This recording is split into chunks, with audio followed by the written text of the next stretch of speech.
3 investing tips para yumaman. Una, aralin ang mga investment strategies.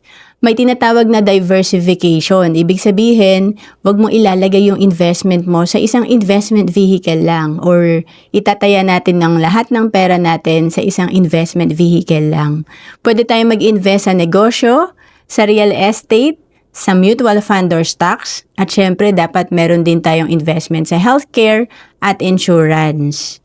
And pangalawa, maging consistent sa pag-i-invest. Hindi naman to kailangan malaki agad ang i-invest mo kasi ang investment kala natin pang mayaman lang. Importante may disiplina ka at tama ang mindset mo para magawa mo ito ng tuloy-tuloy. Kasi kahit na 3,000 per month ang iyong ini-invest, pwede itong maging 3 million after 20 years basta consistent ka. And pangatlo, mag-invest ng maaga.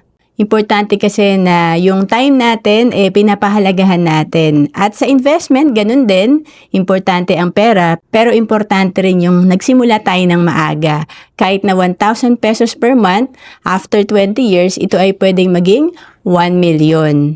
Pag ito ay na-invest natin. And to know more about savings and investment, message mo lang ako sa Facebook, Roan Celis Capistrano, or email me at roan.capistrano@gmail.com.